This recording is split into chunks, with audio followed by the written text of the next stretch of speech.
Here's video number 2 on perfect competition. This is profit maximizing, looking at being able to establish where does a perfectly competitive firm establish a profit maximizing price, quantity, and profit, right? So this is really a crucial video in this series. This is only 9 slides that we're going to cover, but it may take a little bit more time than just 9 slides typically would, just because there's so much detail in this. And so you may at different points be starting and stopping as you're getting it to kind of, to understand the information as you go through. So let's jump in. Profit maximizing quantity, price, and profit. Well, when you think about optimal quantity, we have to go back to chapter 3, I think it was 3, when we talked about marginal benefit and marginal cost.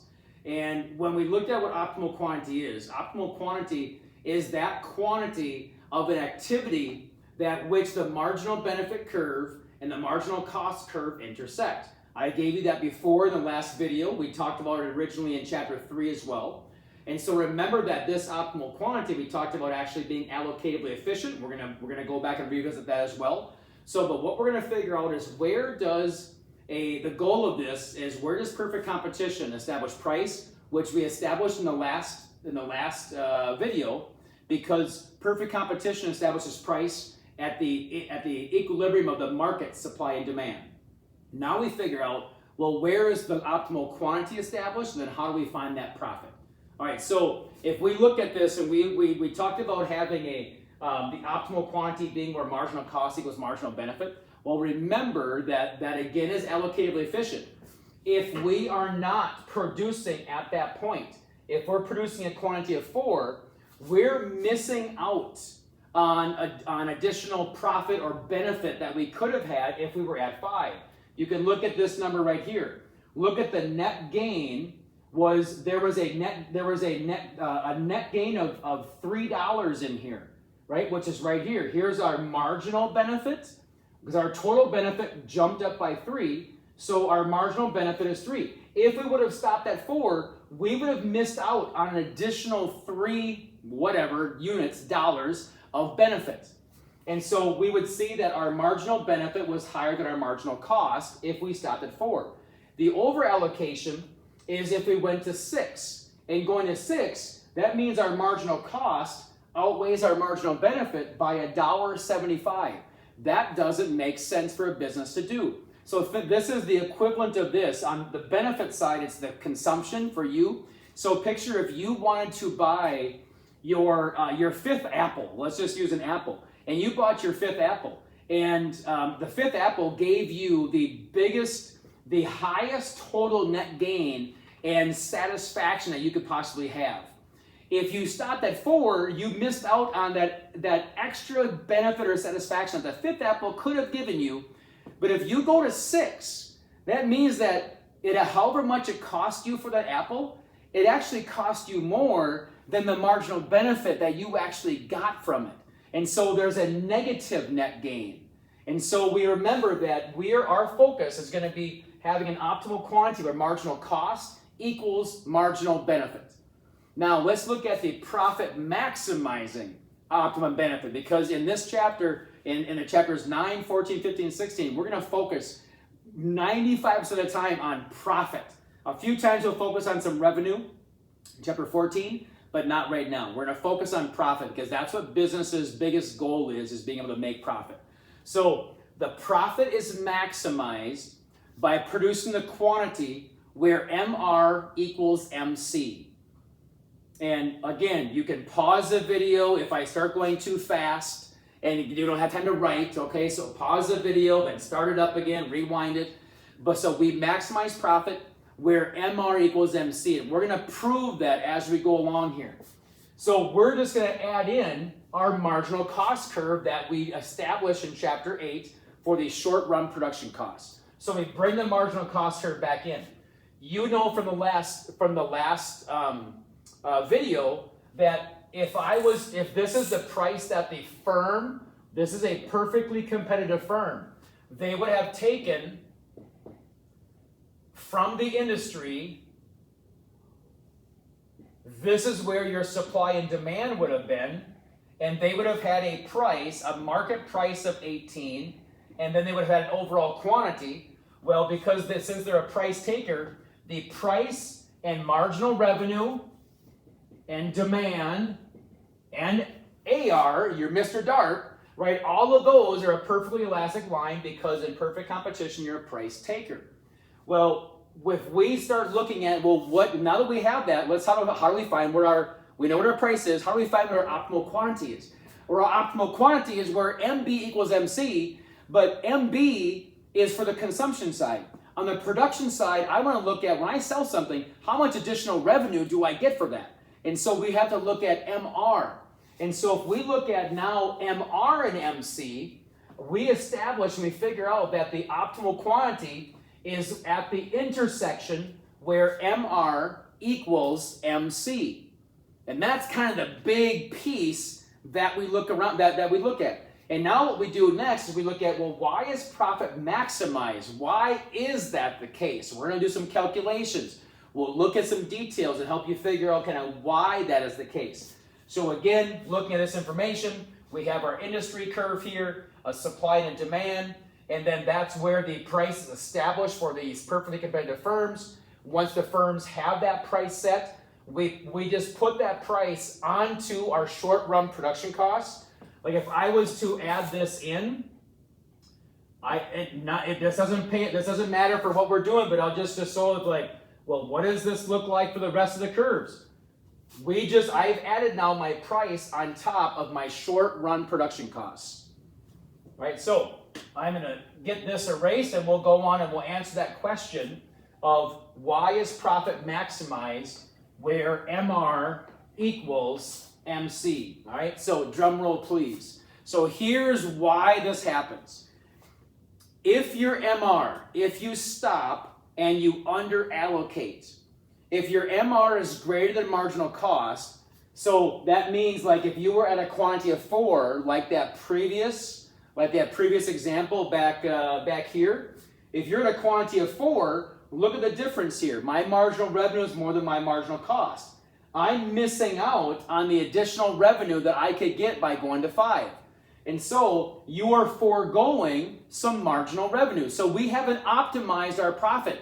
And the difference between MR and MC is like your net profit. Just like before when we did here, we looked at net gain, right? So this was a net gain. Well, now we look at net profits. Okay, so we go back to this point. So now that's an under allocation.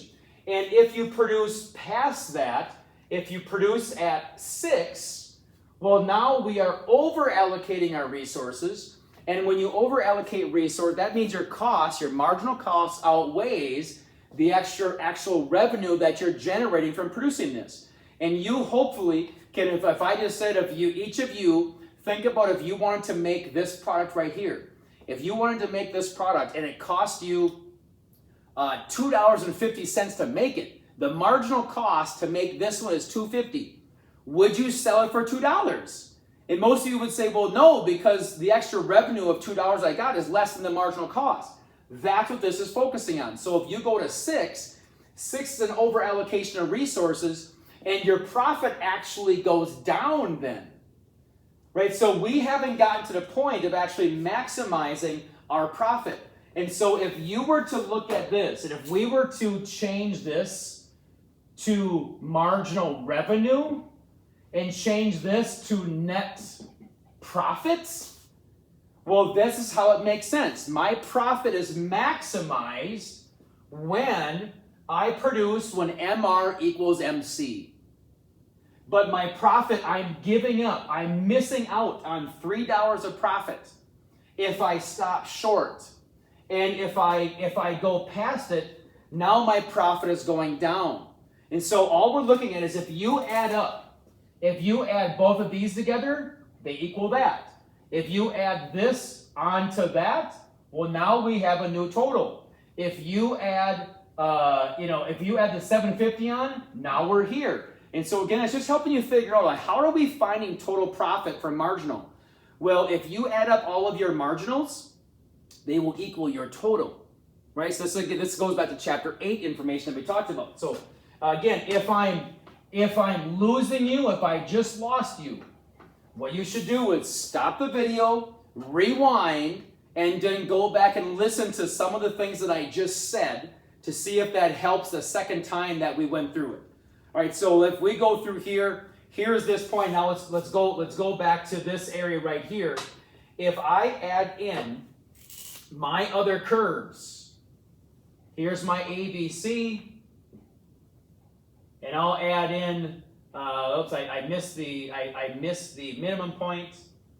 Right, here's my ATC, and not even worrying about everything else. But if you were to see, here's my short-run production cost, and I'm going to throw a price line in there because this is perfect competition, and I know it has to be perfectly elastic because we're price takers. Right? If you do that, now what you end up seeing is that you end up finding that my optimal quantity will be where marginal revenue equals marginal cost. That's why it's at 5.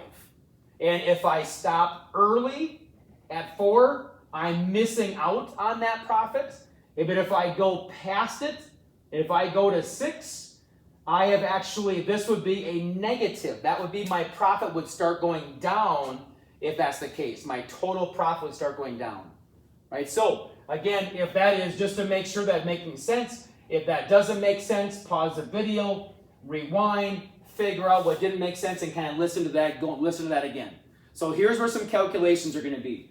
What I'd like you to do is I'm not going to handwrite on here. I'm just going to click it after, in a second, I'm going to click ahead to show you what the key is. So I'd like you to pause and see if you can calculate all this information on your own. I've given you the marginal cost. You have to figure out what the total revenue is. And so just to help you, because right away you may get stuck, I will ask you this question. If the marginal revenue is $10 for the first product, what's the marginal revenue going to be for these? And then if you think about, okay, I have that, well, how do I know what my total revenue is going to be? Well, what's the relationship between these two? And then to find net profit, you have to compare the difference between these two, and then you total it over there. So this is the point. Go through, do the calculations in your notes packet, get it through, and then you can compare that to what the actual answer key is. Hit pause. You hit pause, and now here's the answer. Okay, great. My marginal revenue is $10 for every single one. And if you were one of those folks that said, how do you know that's the case? Well, if I go back here, and if I remember that in perfect competition, this is the industry, here's the firm, I am a price taker because I take the price here. Remember that the price is the same exact thing as MR. MR and the demand and the AR, they are all the same thing because I'm a price taker. Every single price or good has to be sold for the same exact price. So if my MR for one is 10, the MR for the rest of them has to be 10.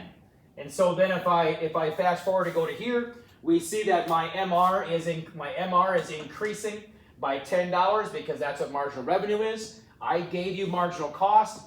Your net is difference of 3, difference of 2, difference of 1. This is 0. And so then we have a difference of -1 on the bottom.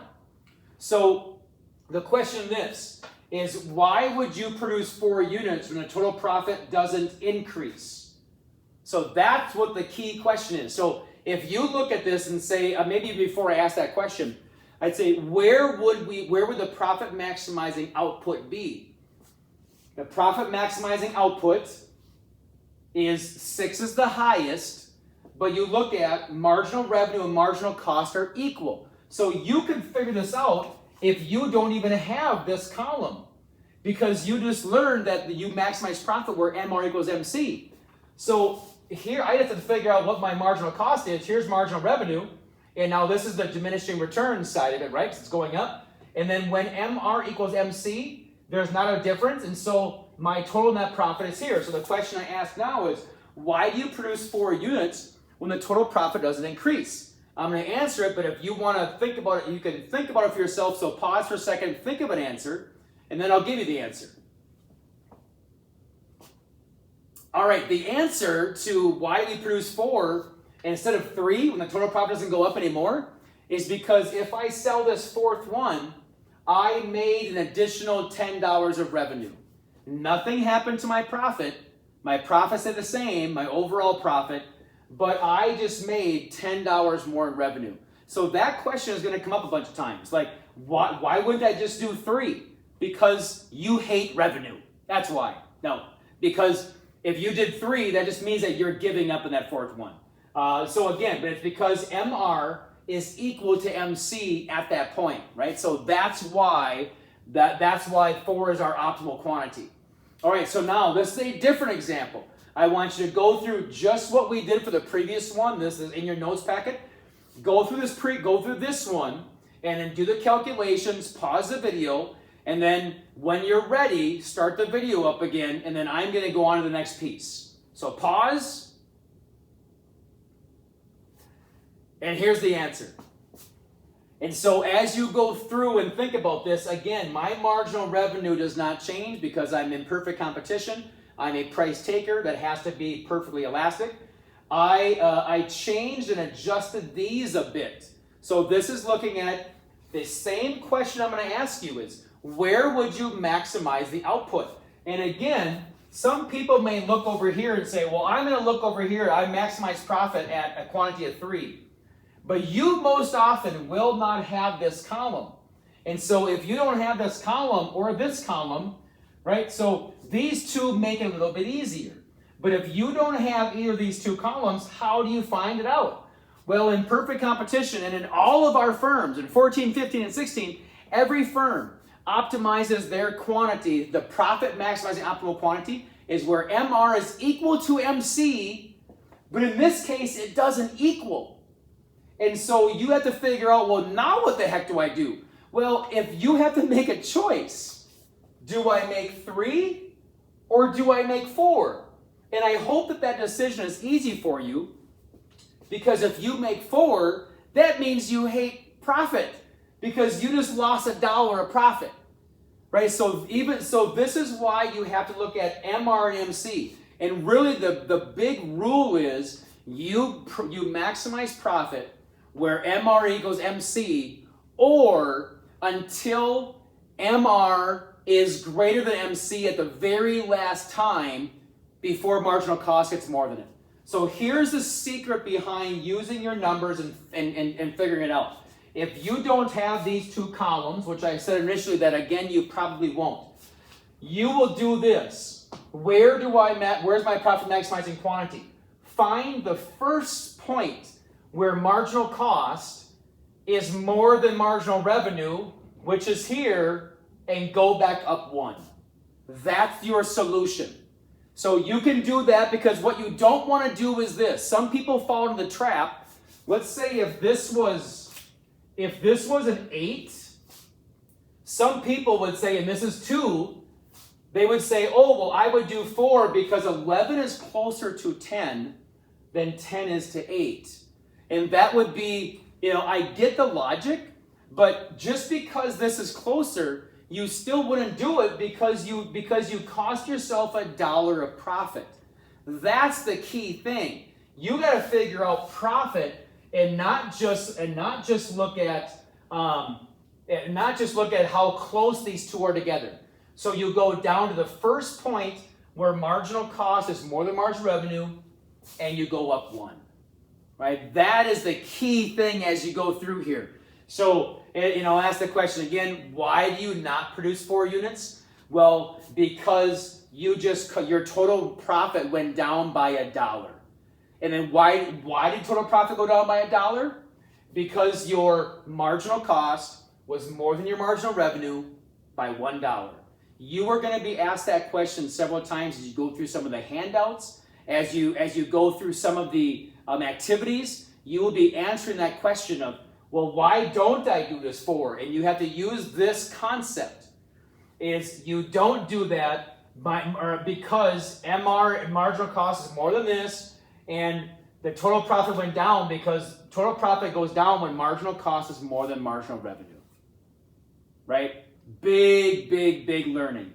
So I would typically, if I was there with you and if I was doing class, we'd have a wall activity. And I would say, why are you producing at the profit maximizing quantity where marginal revenue equals marginal cost?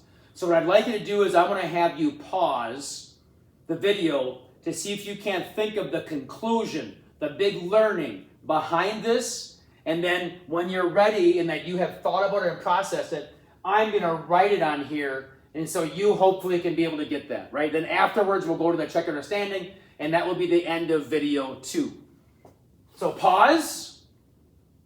And now that you've paused and I have you back, why are you producing at the profit maximizing quantity when MR equals MC, right? All right, so because what you want to say when you get to this point, because at MR equals MC, at the quantity where MR equals MC, your total profit, and I use pi for profit, your total profit is maximized. That's one. And the question really is why? Well, because if you allocate your resources and you produce less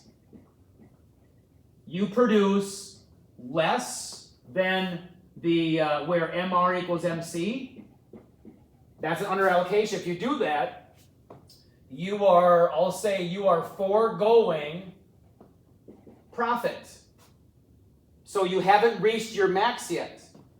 If you over allocate your resources and you produce the quantity that is greater than, if you produce the quantity where marginal cost is greater than marginal revenue, if you do that, well then your total profit goes down since your marginal cost would outweigh your marginal revenue.